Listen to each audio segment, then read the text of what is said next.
अब हम उस संकल्प पत्र का विश्लेषण करेंगे जिसके जरिए बीजेपी असम में हैट्रिक प्लान बना रही है। असम में बीजेपी ने अपना संकल्प पत्र जारी कर दिया।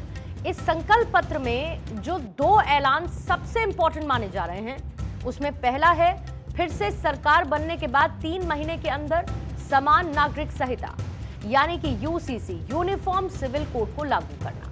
दूसरा है लव जिहाद और लैंड जिहाद को रोकने के लिए राज्य में एक प्रभावी सख्त कानून बनाया जाए।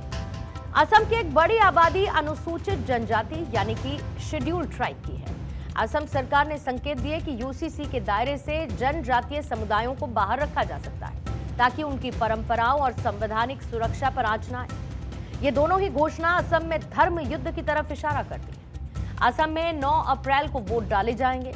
यहां पर मुकाबला बीजेपी वर्सेस कांग्रेस के बीच में साफ तौर पर दिखाई देता है। और जैसा कि अंदेशा था कि बीजेपी के असम के संकल्प पत्र में कुछ ऐसा जरूर होगा जो वोट पोलराइजेशन की एक बड़ी वजह बन सकता है। अब असम की जनता से बीजेपी के ये 2 वादे यही रिफ्लेक्ट करते हैं।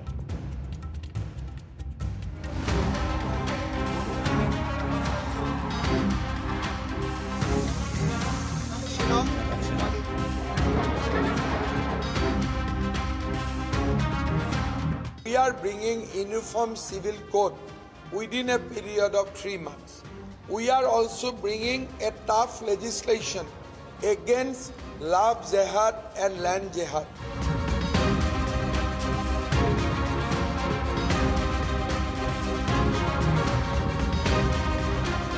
दुर्भाग्य से असम की सादगी का, असम के लोगों के भोलेपन का बराबर लोगों ने दुरुपयोग किया है और वोट बैंक की राजनीति करने के लिए कुछ बैठियों को लाकर यहां पर बसा दिया है।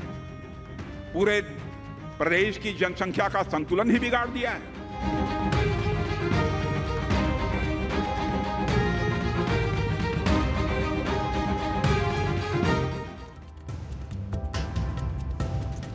तो पश्चिम बंगाल की जो इस वक्त पश्चिम बंगाल में जिस तरीके से असम में भी एक तरीके का समान सा चुनावी सीन नजर आता है। सभी पार्टियां जो कि अपने अपने हिसाब से धर्म की सियासत कर रही हैं और इसकी वजह है असम का वो धर्म कांटा जो सत्ता का रास्ता दिखाता है। साल 2011 की जनगणना के मुताबिक असम में 61.47% हिंदू वोटर्स हैं, जबकि मुस्लिम वोटर्स की संख्या 34.22% की है। ईसाई वोटर्स 3.74% हैं और अन्य 1% से भी कम है। यानी 2 वोटर्स के बीच ही मुख्य मुकाबला है और वो है हिंदू और साथ ही मुस्लिम। और इसीलिए आपने आमतौर पर सीएम हेमंत बिस्वा शर्मा को एक शब्द का इस्तेमाल करते हुए सुना होगा, मियां। हेमंत बिस्वा शर्मा हो या फिर बदरुद्दीन अजमल, सभी मियां शब्द को खूब उठाते हैं। इसके पीछे की एक बड़ी वजह है। ऐसा अनुमान है कि असम की मुस्लिम आबादी इस समय 1.18 करोड़ से ज्यादा की है।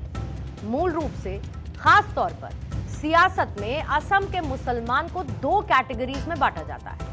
एक तो मूल निवासी असमिया मुसलमान जो सदियों से इस क्षेत्र में रह रहे हैं, इन्हें स्वदेशी मुसलमान कहा जाता है। ये मुसलमान सांस्कृतिक रूप से असमिया भाषी मुख्यधारा का हिस्सा है। और दूसरे हैं मियां मुसलमान। जीत के लिए चाहे बीजेपी हो या फिर कांग्रेस, दोनों का एक ही लक्ष्य है। कांग्रेस ये चाहती है कि मुस्लिम वोटर्स एकजुट होकर उसे वोट करें, साथ ही हिंदू वोटर्स का भी उसे साथ मिले।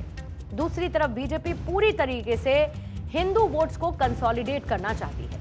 अगर हिंदू वोट उसके पाले से हटते हैं तो पार्टी के लिए जीत मुश्किल होगी, क्योंकि मियां मुसलमान और बाकी के मुसलमान कांग्रेस की जीत का एक बड़ा फैक्टर बनेंगे। अब ये मियां मुसलमान कौन है, ये भी आपको बता दें। ये बांग्ला भाषी मुसलमान हैं और इनके पूर्वज पूर्वी बंगाल यानी कि बांग्लादेश में प्रवास करते थे।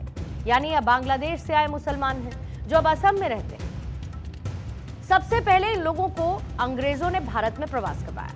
इसके बाद और मुसलमान 1947 में विभाजन के बाद भारत आ गए।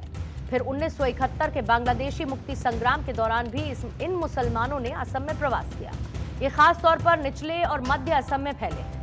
खास बात यह भी है कि 126 विधानसभा क्षेत्रों में से 30 से ज्यादा में मियां मुसलमान मेजॉरिटी में है, यानी कि बहुसंख्यक है। असम की राजनीति इस वक्त एक ऐतिहासिक मोड़ पर है, जहां पर बीजेपी राज्य में जीत की हैट्रिक लगाकर अपने अजेय होने के किले को और मजबूत करने की प्लानिंग कर रही है। वहीं कांग्रेस अपने 10 साल के सियासी वनवास को खत्म करना चाहती है, लेकिन जिस तरीके से बीजेपी ने अपने संकल्प पत्र के जरिए मास्टर स्ट्रोक खेला है, वो कांग्रेस के लिए भी मुश्किल भरा हो सकता है। यूसीसी लागू करना, लव जिहाद और लैंड जिहाद पर प्रहार। असम में इन कानूनों का इंप्लीमेंटेशन केवल कानूनी बदलाव नहीं, बल्कि इसके जरिए बीजेपी ने असमिया पहचान वर्सेस डेमोग्राफिक चेंजेस के इर्द गिर्द इस पूरे चुनाव को सेंट्रलाइज कर दिया, जो कांग्रेस के लिए सबसे बड़ी चुनौती बन सकता है।